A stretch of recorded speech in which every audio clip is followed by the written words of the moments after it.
Hello दोस्तों, आशी eighty channel में आपका हार्दिक स्वागत अभिनंदन है।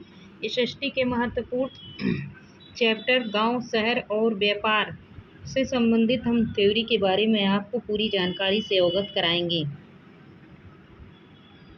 चलिए जानें।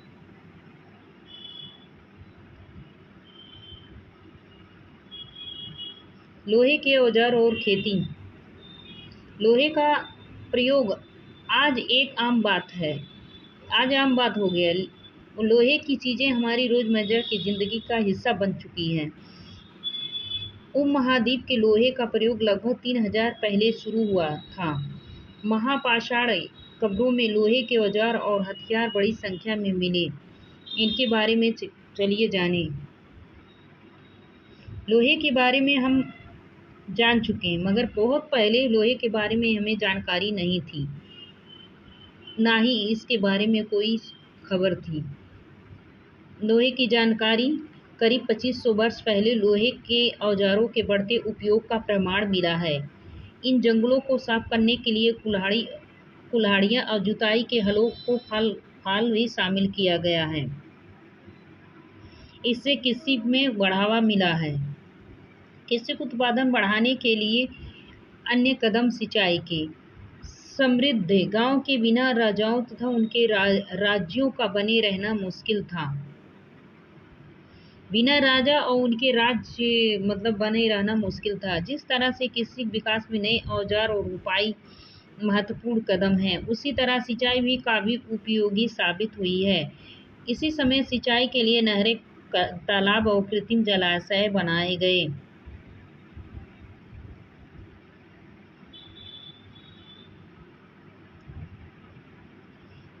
लोगों द्वारा परिश्रम किया गया। किसानों को लाभ मिला क्योंकि अत्यंत उत्पादन की अनिश्चितता घटी। कर अदा करने के लिए किसानों को उत्पाद बढ़ाना था। राजाओं ने सिंचाई की योजना बनाई और धन खर्च किया। गांव में कौन रहते थे? इस उपमहाद्वीप के दक्षिणी तथा उत्तरी हिस्सों के अधिकांश गांव में कम से कम 3 तरह के लोग रहते थे। तमिल क्षेत्र के बड़े भूस्वामी को बेल्लाल और साधारण हलवाई को उड़वार कहते थे। भूमिहीन मजदूर को या दास मजदूर या कडिसियार या अदमई कहलाते थे। ये 3 भूस्वामी तमिल के क्षेत्र के बड़े 3 भूस्वामी थे। देश के उत्तरी हिस्सों में गांव का प्रधान व्यक्ति जो ग्राम भोजक कहलाता था। अक्सर एक ही परिवार के लोग इस पद पर कई पीढ़ियों तक बने रहते थे। एक पीढ़ी के बाद एक पीढ़ी कोई अन्य सदस्य नहीं बन सकता था, यानी कि यह पद आनुवंशिक था। ग्राम भोजक के पद पर आमतौर पर गांव का सबसे बड़ा मुख्य स्वामी होता था। साधारणतः इनकी जमीन पर इनके दास और मजदूर काम करते थे। अतिरिक्त प्रभावशाली होने के कारण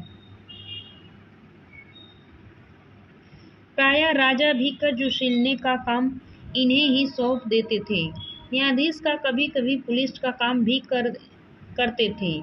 ग्राम भोजकों के अलावा स्वतंत्र कृषक भी होते थे। ग्राम भोजकों के अलावा एक स्वतंत्र कृषक भी होते थे, जिन्हें गृहपति कहते थे। इनमें ज्यादा छोटे किसान ही होते थे। अतिरिक्त कुछ ऐसे ही स्त्री पुरुष थे जिनके पास अपनी जमीन नहीं होती थी। इन्हें दास कर्मकार में आते हैं। दूसरी की जमीनों पर काम करके ये अपना जीविका चलाते थे। सिक्कों के पुरातत्व को इस युग के हजारों सिक्के मिले। सबसे पुराने आहत सिक्के थे, जो करीब 500 साल चले। इसका चांदी या तांबे के सिक्कों पर विभिन्न आकृतियों को आहत कर बनाए जाने के कारण इन्हें आहत सिक्का कहा जाता था। अनेक गतिविधियों के केंद्र। नगर के अनेक गतिविधियों केंद्र नगर कई कारणों से महत्वपूर्ण हो जाते थे। उदाहरण के लिए मथुरा यह 2500 साल से भी ज़्यादा समय एक महत्वपूर्ण नगर रहा, क्योंकि यातायात और व्यापार के लिए यह बहुत मुख्य प्रसिद्ध दो रास्तों पर स्थित था। इनमें एक रास्ता उत्तर से पश्चिम पूरब की ओर जाता था, दूसरा उत्तर से दक्षिण की ओर जाने वाला रास्ता था।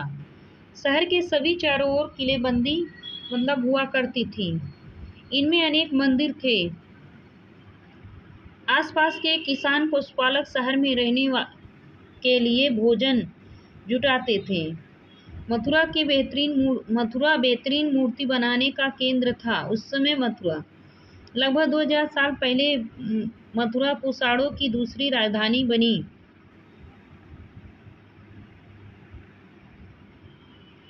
मथुरा एक धार्मिक केंद्र भी रहा। यहाँ बौद्ध विहार, जैन मंदिर, कृष्ण भक्ति का एक महत्वपूर्ण केंद्र था। मथुरा प्रशस्त खंडों और मूर्तियों पर अनेक अभिलेख मिले हैं। मथुरा में मूर्तियों के और पत्थरों के अनेक अभिलेख मिले हैं। आमतौर पर ये संक्षिप्त अभिलेख हैं जो स्त्रियां पुरुषों द्वारा मठों मंदिरों को दिए जाने वाले दान का उल्लेख करते हैं। प्रायः शहर के राजा रानी, अधिकतर व्यापारी, शिल्पकारी इस प्रकार दान करते थे। उदाहरण के लिए मथुरा अभिलेख में सुनार, लोहार, बुनकर, टोकरी बनाने वालों, माला बनाने वालों, इत्र बनाने वाले का उल्लेख जानकारी मिलती है हमें। शिल्प तथा शिल्पकार। पूरा स्थल से शिल्पों के नमूने मिले हैं। मिट्टी के बहुत ही पतले और सुंदर बर्तन मिले हैं जिन्हें उत्तरी काली चमकीले पात्र कहा जाता है, क्योंकि ये ज्यादातर महाद्वीप के उत्तरी भाग हिस्से में मिले हैं। शिल्पों के दूसरे अवशेष नहीं बचे। जैसा कि विभिन्न ग्रंथों से हमें पता चलता है कि कपड़ों का उत्पादन बहुत महत्वपूर्ण था। वाराणसी और दक्षिण में मदुरई के प्रसिद्ध केंद्र था। वाराणसी और दक्षिण के मदुरई यह प्रसिद्ध केंद्र है। यहाँ स्त्री पुरुष काम करते थे। अनेक शिल्पकार व्यापारी अपने आसपास के संघ बनाने लगे थे जिन्हें श्रेणी कहते हैं। शिल्पकारों की श्रेणियां कामों का प्रशिक्षण देती थी। कच्चा माल उपलब्ध कराना, तैयार माल का वितरण करना, जबकि व्यापारी की श्रेणियां व्यापार संचालित करती थी। श्रेणियां बैंकों के रूप में काम करती थी जहां लोग पैसे जमा रखते थे। इस धन का निवेश लाभ के लिए किया जाता था। उससे मिले लाभ का कुछ हिस्सा जमा करने वाले को लौटा दिया जाता था, फिर मठ आदि धार्मिक स्थानों को दिया जाता था। वीडियो अच्छी लगी हो तो लाइक, सब्सक्राइब, ज़्यादा से ज़्यादा शेयर करें। धन्यवाद।